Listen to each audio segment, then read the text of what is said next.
안녕하세요. 현재 우리가 가진 기술로 레디 플레이어 1의 아시스와 같은 것을 만들 수 있을까요? 저커버그도 같은 질문을 했고 이제 발표할 업데이트가 있습니다. 나는 레디 플레이어 1을 좋아합니다. 책과 영화 모두 즐깁니다. 두 작품이 꽤 다른 이야기를 담고 있기 때문입니다. 주목한다면 어니스트 클라인이 2011년에 책을 썼을 때 그가 실제로 묘사하고 있었던 것은 블록체인 게임이라는 것을 알 수 있습니다. 모르고 있는 사이에 영화 동안 우리는 아시스라는 가상현실 비디오 게임을 볼 수 있습니다. 사람들은 혼란과 부족으로 가득 찬 세상에서 너무 고통스러운 현실에서 벗어나기 위해 이 게임을 합니다. 홀리데이는 이 게임의 고인이 된 창조자로 게임 안에 숨겨진 이스터에그를 넣어 이를 찾는 사람에게는 비디오 게임에 대한 완전한 통제권과 함께 금전적 보상을 제공합니다. 일부 플레이어들 외에도 이 게임의 통제를 장악하려는 IOI라는 회사가 있으며 이들은 많은 직원들을 보내 이 알을 찾으려 하고 있습니다. 하지만 이 영화에서 가장 주목할 만한 점은 사람들이 왜 현실 가상 헤드셋을 쓰고 거리에서 아무 것과도 부딪히지 않고 다니는가입니다. 하지만 그 외에도 홀리데이가 죽었음에도 불구하고 저는 게임의 소유 회사가 누군가가 게임 내에서 상을 받았다고 해서 단순히 그 게임을 차지하도록 내버려 두지 않을 것이라고 생각합니다. 즉, 그 회사는 프로그래머, 주주, 경영진 등 일반적인 회사가 갖추고 있는 모든 것을 갖추게 될 것입니다. 그렇다면 홀리데이의 알을 아무도 찾지 못하도록 코드를 정말로 수정하는 것이 그렇게 간단할 것입니다. 이를 알 문제라고 부르겠습니다. 하지만 물론 이것은 블록체인 게임이 아니라면 터무니없는 이야기일 것입니다.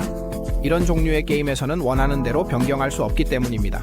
왜냐하면 코드가 블록체인에 저장되어 불변하고 해킹할 수 없으며 방수되고 내화성이기 때문입니다.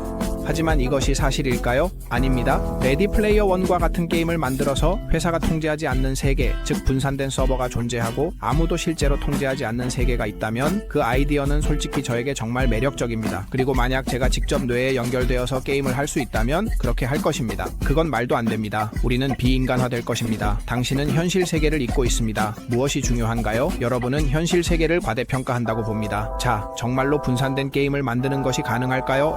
한번 살펴봅시다. 수백 개의 블록체인 게임이 있지만 저는 샌드박스, 엑시 인피니티, 디센트럴랜드의 게임에 집중하겠습니다. 나에게는 분산화의 4가지 포인트가 있습니다. 첫 번째는 분산된 블록체인에 있어야 한다는 것입니다. 둘째, 거버넌스를 허용해야 합니다. 즉, 커뮤니티가 프로젝트의 방향을 결정하고 투표할 수 있어야 합니다. 그 다음 세 번째는 사용자가 콘텐츠를 생성해야 한다는 것입니다. 4. 게임은 분산 서버에 있어야 합니다. 저에게 중요하고 제가 이 영상을 만드는 이유입니다. 중요하다고 생각합니다. 아무도 이에 대해 이야기하지 않으며 적어도 나는 수백 또는 수천 개의 블록체인 게임 중에서 이 문제에 대해 신경 쓴 게임을 전혀 알지 못합니다. 최고로 봐도 디센트럴랜드가 조금 가까워지긴 하지만 제가 나중에 이야기할 것처럼 그게 전부는 아닙니다. 우리는 엑시의 인피니티에 대해 이야기하는 것으로 시작하겠습니다. 포켓몬 같은 생물의 카드 게임으로 플레이해보지 않은 많은 사람들이 꽤 비판합니다. 그들은 슬라이드 스파이어의 메커니즘을 복사하여 게임을 완전히 바꿨습니다. 참고로 정말 멋진 게임입니다.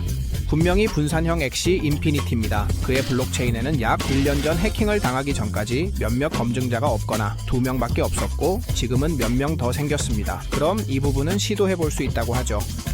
10점 만점에 약 6점을 줍니다. 이 거버넌스, 이론적으로 엑시는 거버넌스를 위한 AXS 토큰을 가지고 있어 사용자들이 투표를 할 수 있도록 합니다. 현재로서는 단지 약속일 뿐이며 내가 아는 한 아무것도 투표된 적이 없습니다. 그래서 10.3점 중 0점입니다. 사용자가 콘텐츠를 생성하나요? 아니요. 10.4점 중 0점입니다. 단결 서버? 아니요. 10점 중 0점입니다. 이제 더 샌드박스로 넘어갑니다. 이 게임은 로블록스나 마인크래프트를 복사하려고 하지만 그들에 비해 그림자조차 못합니다. 이 게임의 블록체인은 이더리움과 폴리곤을 사용하므로 10점 만점에 9점입니다. 거버넌스는 엑시와 비슷하게 투표할 수 있고 블라블라블라 하지만 회사가 모든 것을 결정합니다. 즉 10점 만점에 0점입니다. 사용자들은 콘텐츠를 생성합니다. 이 경우에는 객체 3개 및 게임을 만들 수 있습니다. 즉 10.4에 9개입니다.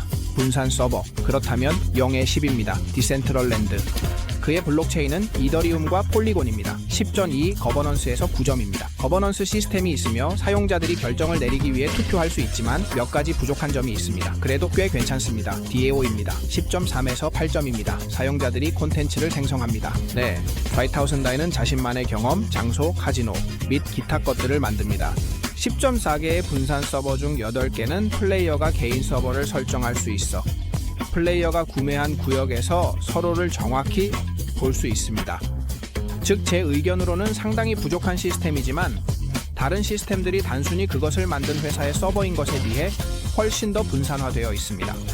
결론적으로 디센트럴랜드는 가장 분산화된 플랫폼이지만 누구나 처리 능력을 제공하여 진정으로 분산화된 독특하고 글로벌한 서버를 만들 수 있는 기능이 부족합니다.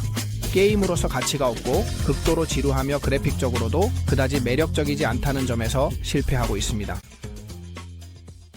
저는 블록체인 기술을 좋아하고 이 세계를 둘러싼 투기가 느껴집니다. 만들어진 게임들은 과도한 페이투윈으로 치닫고 있습니다. 발명 없지만 블록체인은 DNA 원리에 기반하고 있습니다.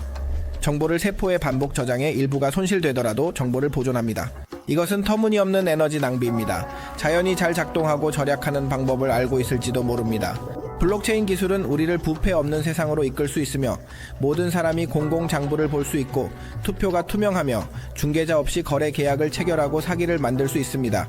부정적입니다. 정부가 시민들에 대해 통제할 수 있게 될 것이며 이는 중앙은행, 디지털 통화, CBDC나 국가의 암호화폐와 관련이 있습니다. 그곳에서 우리는 드디어 현실에서 레디 플레이어 1을 경험하게 될 것입니다. 적어도 디스토피아적인 분산형 게임과 가장 유사한 것은 무엇일까요? 현재 많은 조사를 한 결과 현재 분산형 게임을 할 수 있는 게임이나 네트워크는 존재하지 않는다고 말할 수 있습니다. 일부 프로젝트는 차야, 골렘, 카르텟이 YPF이지만 그들의 일부가 중앙 집중화되어 있거나 지연이 심각한 문제이거나 실제로 필요한 것의 작은 부분에 불과하기 때문에 실제로 필요한 것을 제공하지 않습니다. 그렇다면 무엇이 필요할까요? 분산 서버가 필요합니다. 플레이어들은 PP와 같은 네트를 사용하여 자신의 컴퓨팅 자원을 기여할 것입니다. 유효성 검사 PP는 노드가 게임의 행동을 실시간으로 검증하고 네트워크에 과부하를 주지 않는 분산 합의 메커니즘을 사용할 것입니다. 블록체인에 있는 데이터, 게임의 객체와 경제는 블록체인에 저장되므로 어떤 플레이어나 기업도 이를 조작할 수 없다는 것을 알 수 있습니다. 그리고 나서 거버넌스는 커뮤니티 기반이 될 것입니다. 커뮤니티는 거버넌스 토큰을 사용하여 게임의 결정을 투표할 것입니다. 주요 도전 과제는 지연을 줄이는 것입니다. 이를 위해 노드에 대한 자동 인센티브 시스템을 만들 수 있습니다. 즉, 지연이 적은 노드에 돈이나 토큰 등을 지급하는 것입니다. 하드웨어는 어떻게 되어가고 있나요? 우리는 클래식 VR 안경, 위에서 달릴 수 있는 기계 조끼 트래커 장갑, 이 전부입니다. 그리고 이 사람들은 냄새를 생성하는 기계도 가지고 있습니다. 이 모든 것이 함께하면 꽤 놀라운 경험을 제공할 수 있으며 이를 시도한 유튜버가 있습니다. 관심이 있으시면 설명란에 비디오를 남겨두겠습니다. 하지만 저는 우리가 그런 우주에서 살 수 있는 전환점은 뇌를 기계에 직접 연결할 때라고 생각합니다. Strange Days, Black Mirror, Altered Carbon과 같은 영화와 시리즈가 있습니다. 다른 삶을 경험하고 다른 사람들의 기억을 느끼며 심지어 우리의 의식을 클라우드에 업로드하여 불멸이 될 수 있는 세계를 보여줍니다. 그건 더 느리게 진행되고 있으며 뇌파를 읽을 수 있는 기기들이 이미 존재하지만 그 정확도는 상당히 낮습니다. 그 다음에는 느라링과 같은 기업들이 뇌가 말하는 내용을 해독하여 기계로 전달하고 있습니다. 뇌에 읽기는 시간이 걸리지만 우리가 생각하는 것만큼 오래 걸리지는 않을 것이라고 생각합니다. 내가 생각하기에 훨씬 더 오랜 시간이 걸릴 것 같은 것은 반대의 경우, 즉 감정, 기억 또는 경험을 뇌에 주입할 수 있는 것입니다. 나는 그것이 전환점이 될 것이라고 생각하며 만약 미래에 이루어진다면 많은 딜레마를 열어줄 것입니다. 더 이상 단순한 매트릭스가 아니라 지속적인 쾌락의 다른 세계에서 존재하기로 결정하는 자발적이고 자가 부과된 매트릭스의 문을 엽니다. 이 비디오에서 진정한 질문은 스톡 이미지가 항상 슬로우 모션으로 가는 이유는 정말로 무엇인가 입니다.